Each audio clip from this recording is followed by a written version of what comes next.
Bienvenidos al informativo de Magnífica TV, dedicado a ofrecer las noticias más relevantes de la Iglesia. Hoy es miércoles 20 de febrero de 2019 y estos son nuestros titulares.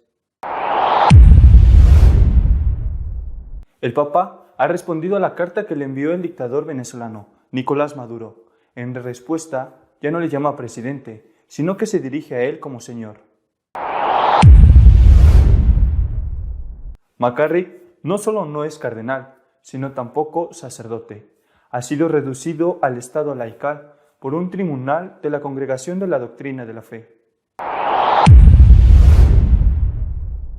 El Papa ha nombrado al cardenal Farrell, prefecto del Dicasterio para los laicos y la familia, nuevo camarlengo de la Iglesia. El cardenal Casper ha respondido al cardenal Müller, que en su declaración de fe afirmaba que hay confusión en la Iglesia. Para Casper, la confusión la crea el propio Müller. También entre los baptistas norteamericanos se han producido casos de abusos sexuales. Más de 700 víctimas han presentado denuncias. Para el Papa, Maduro ya no sería presidente de Venezuela, según la carta que le escribió el pontífice, y en la que le denomina simplemente Señor. El Papa Francisco habría escrito una carta al excelentísimo señor Nicolás Maduro Moros, Caracas, según la filtración de fragmentos del texto realizada por el diario italiano Corriere della Sera. El diario milanés publica una foto de una parte de la carta en la que se lee que está dirigida al excelentísimo señor y no presidente Nicolás Maduro Moros y lleva la fecha del 7 de febrero de 2019.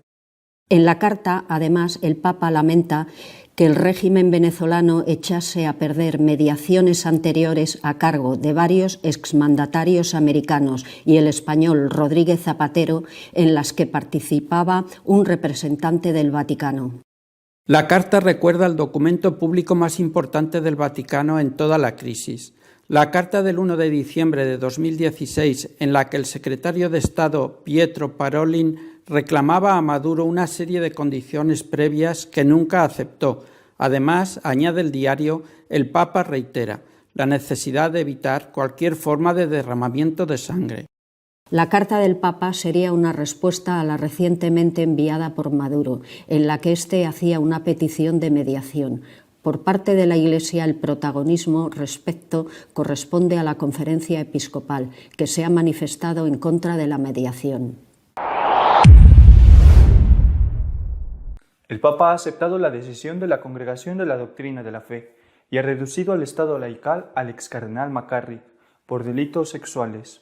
La Congregación de la Doctrina de la Fe ha publicado un comunicado donde dice que ha confirmado el decreto por el cual hallaba culpable al arzobispo emérito de Washington McCarrick de pecados contra el sexto mandamiento con menores y con adultos, con el factor agravado de abuso de poder.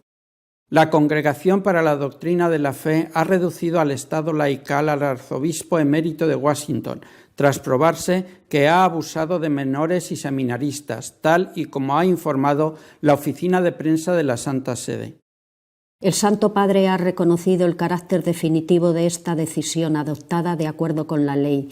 Dice el comunicado que reafirma que la sentencia no admite recurso alguno. La sentencia se adopta unos días antes de que el 21 de febrero arranque la gran cumbre de presidentes de conferencias episcopales de todo el mundo para luchar contra los abusos en el seno de la Iglesia.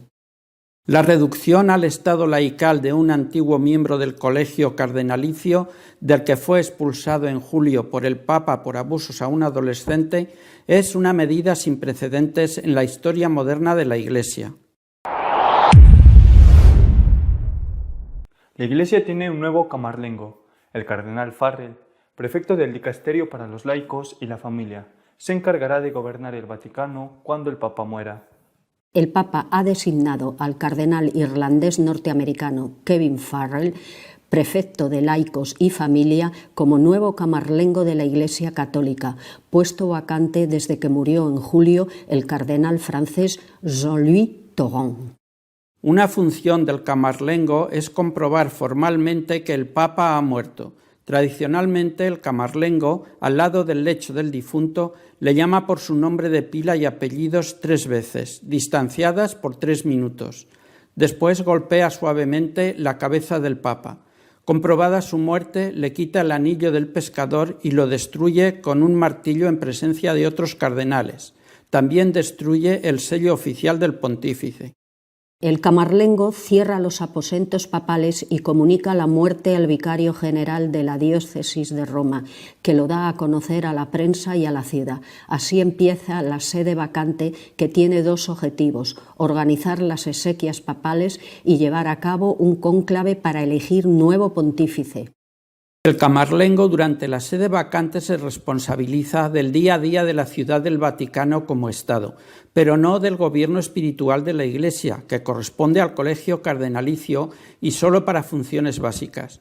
Durante la sede vacante cesan todos los cargos de la curia romana, menos el del camarlengo y el del penitenciario mayor. Farrell perteneció a los Legionarios de Cristo. Después fue nombrado obispo auxiliar de Washington, mientras era arzobispo el recién reducido al estado laical McCarritt.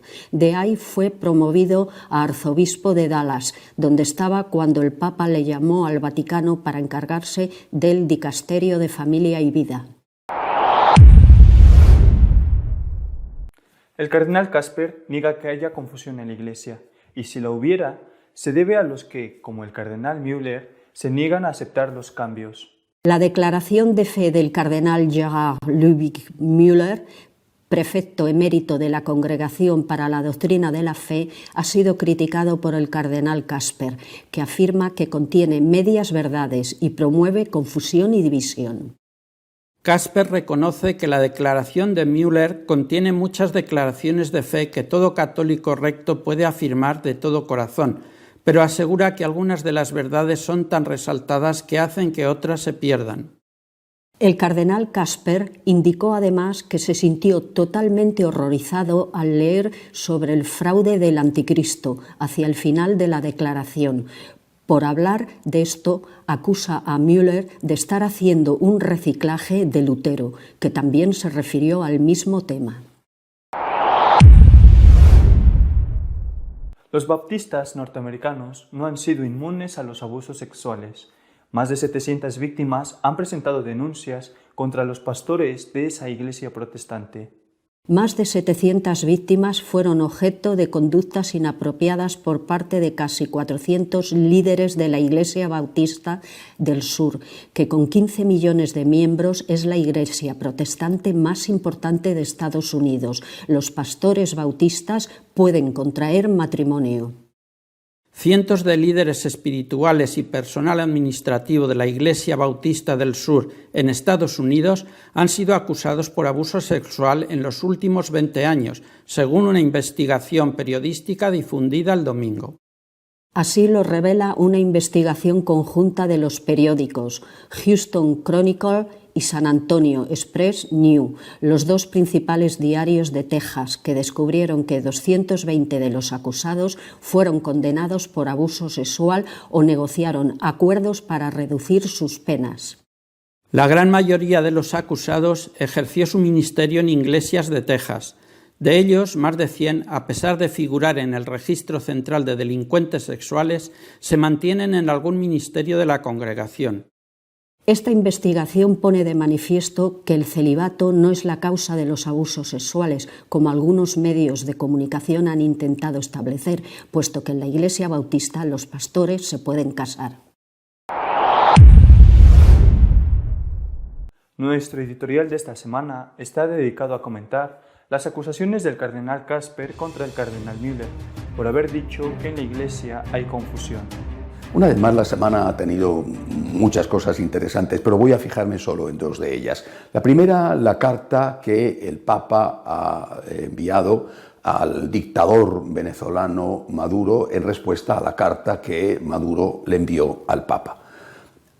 Ha podido trascender algo de esa carta, un periódico italiano ha difundido algunos párrafos, pero lo más significativo es precisamente el encabezamiento de la carta.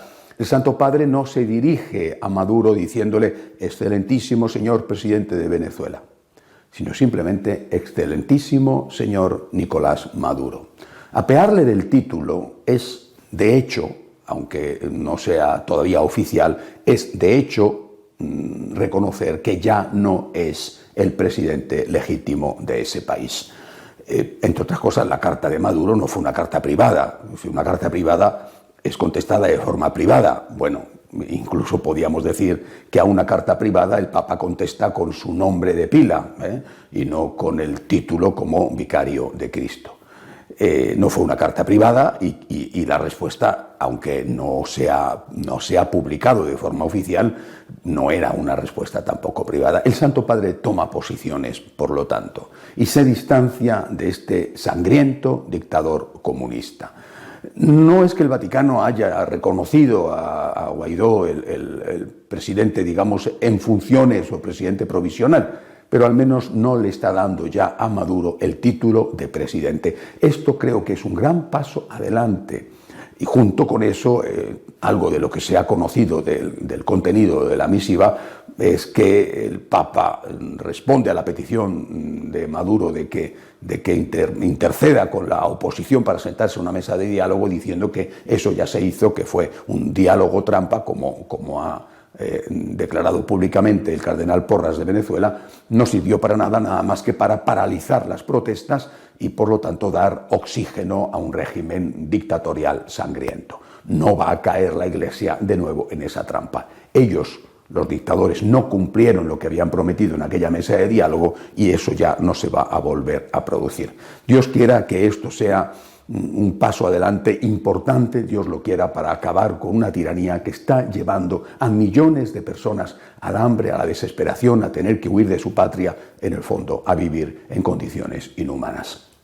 La segunda noticia de la semana ha sido la publicación por parte del cardenal Miller, ex prefecto de doctrina de la fe, de una declaración de fe donde recoge aquellos principios esenciales que un católico de hoy tiene que tener claro para poder decir que es católico y que proclama y cree en la fe de la Iglesia. Bueno, Miller ha dicho también que hace esta declaración de fe porque hay confusión y que hay muchos fieles que están desconcertados, desorientados, incluso algunos alejándose de la Iglesia. Bien, esto podía haber quedado ahí, pero por desgracia ha habido una durísima respuesta de otro cardenal, también alemán, cardenal Kasper, diciéndole a Miller que no existe esa confusión y que en caso de que exista es culpa de él y de los que son como él, es decir, de aquellos que no quieren aceptar lo que se denomina ya como el nuevo paradigma, el nuevo modelo de todo, de ética, de doctrina, de liturgia. Si no quieres aceptar ese nuevo paradigma y eso provoca tensión y confusión, la culpa es tuya. Es decir, primero lo que hay que ver es si de verdad hay motivos o no para la confusión. Vamos a ver. Admisión, solo voy a enumerar algunos. Admisión de las personas divorciadas vueltas a casar sin nulidad matrimonial a la comunión. Admisión a la comunión también de las personas que viven, que conviven sin casarse, de las parejas de hecho, sean homosexuales u heterosexuales. Admisión de los protestantes, empezando por los que están casados con católicos, también a la comunión. Bueno, ya tenemos tres cosas suficientemente graves y serias. Petición del diaconado femenino como paso para el sacerdocio femenino, aunque San Juan Pablo II zanjó de forma absoluta y definitiva este tema. Aceptación, empezando por ahí, aceptación del lenguaje, al menos de la ideología de género.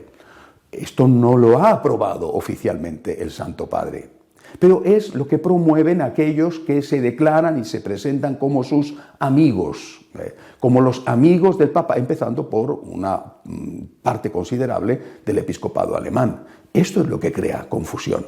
La confusión no la está creando el cardenal Miller. La confusión la está creando los que promueven todo esto, en contra de lo que dice la palabra de Dios y en contra de lo que dice la tradición, el magisterio de la Iglesia.